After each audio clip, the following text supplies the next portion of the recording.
Well, you know what's funny about this post? Is that the red bar indicates which video you've watched. Now, if you, and how much of it you've watched. So if you're mad that this guy's making the bag off of all of these rage views, then why are you watching those videos? Why are you enabling that? Oh, wait a minute. You're enabling the toxic environment that you hate.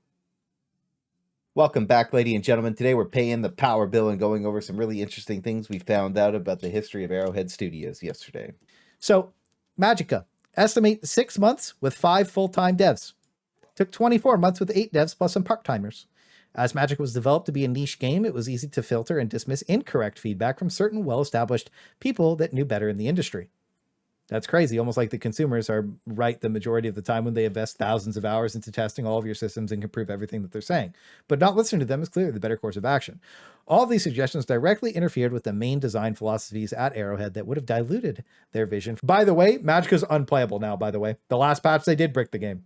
It's cooked. It doesn't work anymore. The number of severe bugs and crashes became painfully obvious to the point that the problem-free game of Magicka became a joke, right? Due to our milestone plan, we had this mentality of having pulled together. The mentality resulted in not only our actually pulling together, but our shunning existing technology, putting too much effort into things that didn't matter and just playing grinding MMO style. Wow, isn't that crazy that they're doing the exact same thing now? We instead took it upon ourselves to work overtime for several consecutive weeks to catch up to previous misjudgments and attempt to reach new impossible milestones. Unfortunately, we didn't have a plan. At least not the plan, any reasonable way of tracking how we were doing, where we were, how much time we had left. All that existed was a timeline on a whiteboard with numbered weeks associated with levels and features. If a level slipped past that week, which was assigned, we would just consider it good enough, even when it was mission crucial gameplay features. Sometimes in the middle of dev, we realized the game was nowhere as fun as it had been in the prototype stages and not even close to what we aimed for. The first time we experienced such a problem, doubt filled the studio and caused our productivity to decrease. Past that, you know, you have half the year off. It's pretty hard to focus when you get to take 6 months off. You know, me being able to come to you and say, you did a bad job and you need to do better is important because you need to be able to self-reflect and improve. We've learned that nobody can really do that anymore. And if you tell me I do a bad job, I can literally see when I do a bad job. Metrically, it's really not that hard to see when you do a bad job, really. You know, like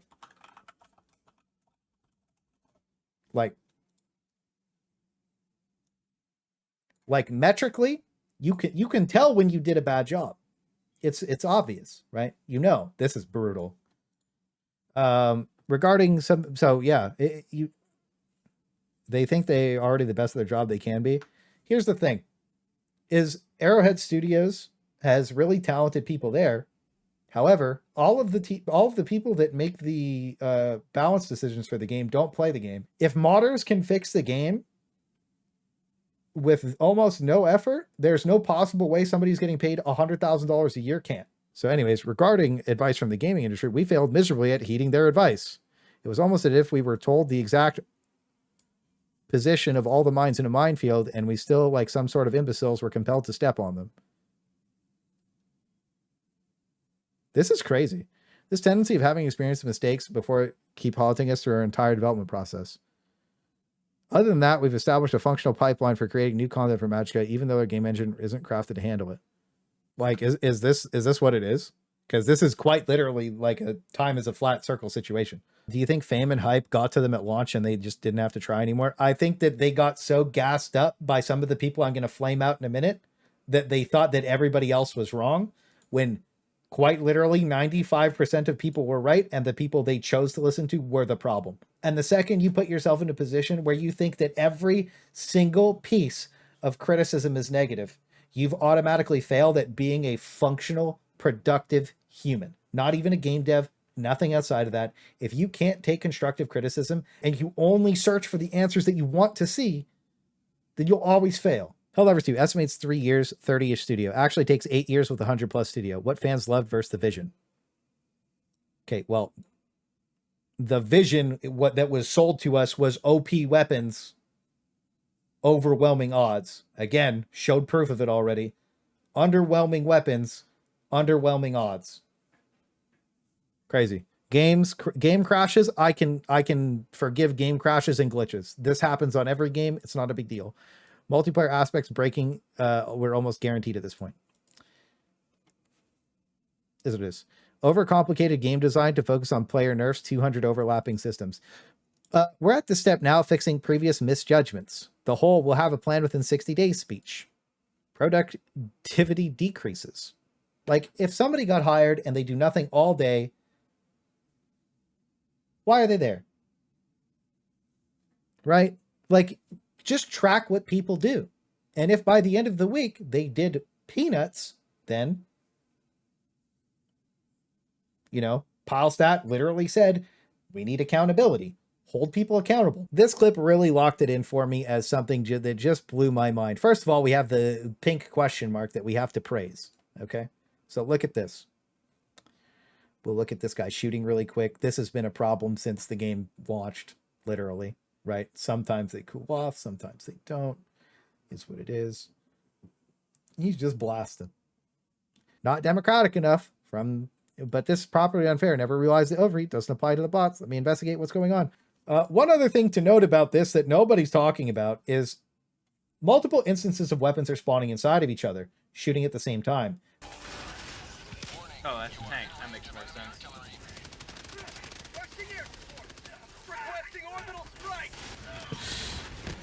We're getting realism.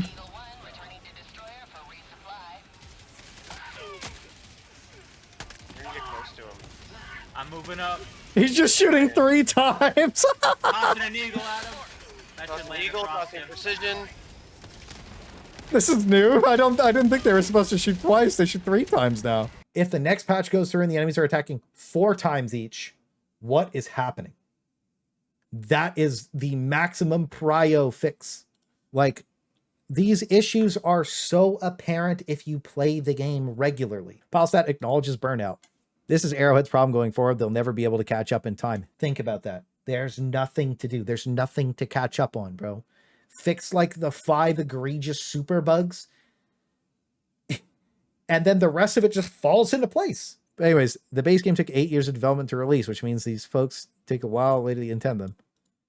Once launched, their time split between fixing existing bugs and adding the fresh content to keep players interested. Fresh content being like level 10, and everybody I talk to thinks level 10's piss easy because guess what? We were killing twice as many enemies on the previous update.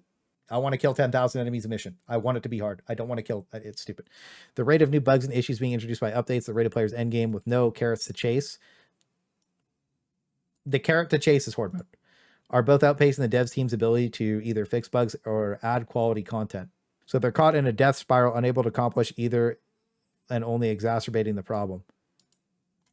Again, if you just literally put things on a list and then fix them in order, even if you put 30 people of the team on one problem and blast them out, like, it can't be this complicated. Like, if modders can fix the game, how can't the people getting paid to fix it? Plus, after 8 years of deving and numerous unintended bugs post-launch, the team is getting burnt out, so factor that into the equation. And it looks even more bleak. These are make-believe problems in a make-believe fantasy world, in a make-believe bubble that they all created themselves. PileStat has admitted all the deviations away from fun and the hole they've dug while starting to burn out. The game never had to not, like, think about this. All the nerfs, for all the balance changes to the game were nerfs to fun. All popularity nerfs. And all of them made no sense.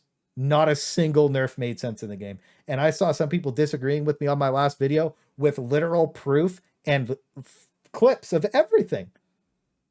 And it's like, how do you disagree with what's right in front of your face, bro? It's not a problem until you just pretend it is, right? It's a PvE meme horde shooter. Who cares? This is most of the article, right?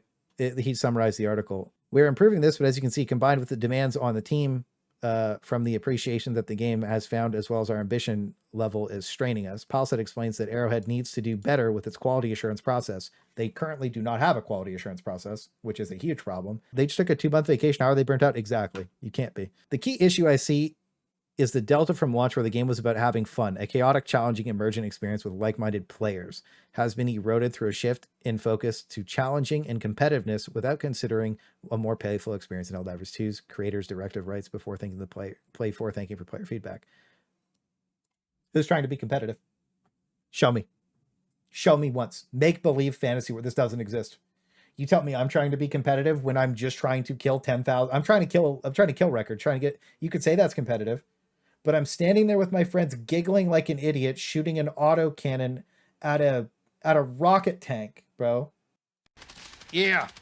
Rocket tank, blast him. Uh-oh. Eagle Just out. keep shooting him. He'll die. You're getting him. This is the cadet build. You're getting him. I feel You're so getting him. You're getting him. My turn. What? All right, we didn't get him. We didn't get him, guys.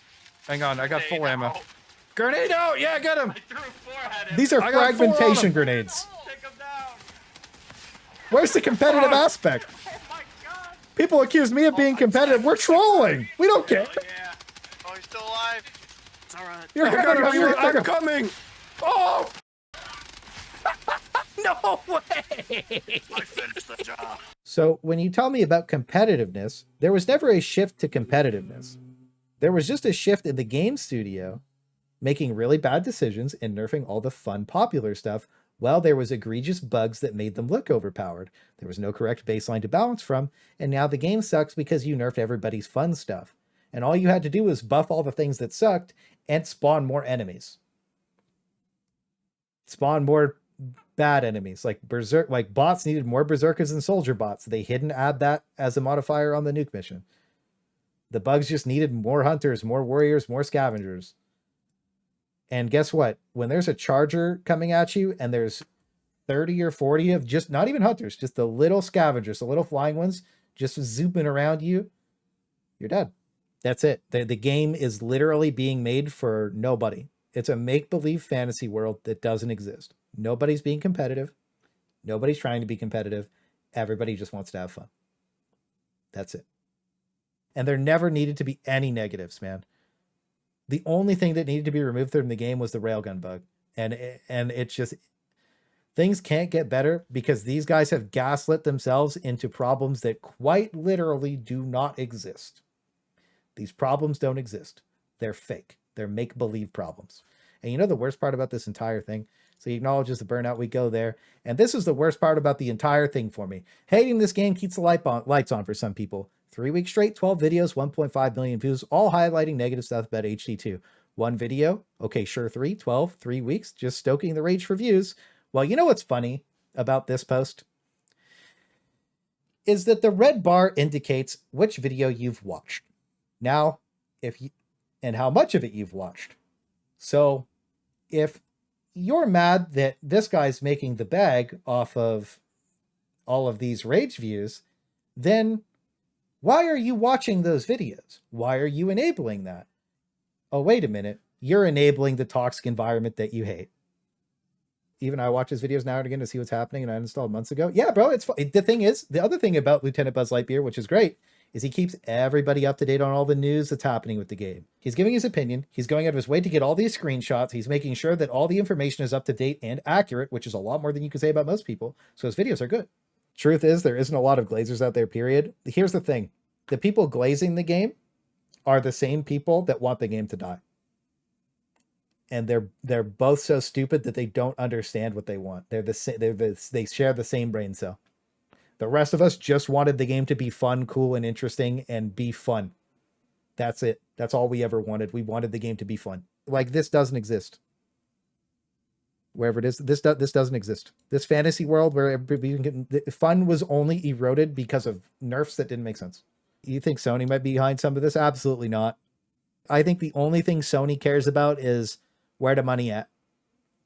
And now what's probably maybe you actually know what something that's probably happening is, hey guys, you're bleeding off a shitload of players. What's happening? We're losing hundreds of thousands of active people per month. What's going on? Why are we losing money? And the answer is like, oh, well, the people don't want the game that we want to make. And then Sony's like, okay. Like if I was a head honcho, I'd be like, well, what did you sell them? A game with overpowered weapons and overwhelming odds. What did they get? A game with underwhelming weapons and underwhelming odds. Damn. You guys could fix that pretty easily, huh? Like, come on.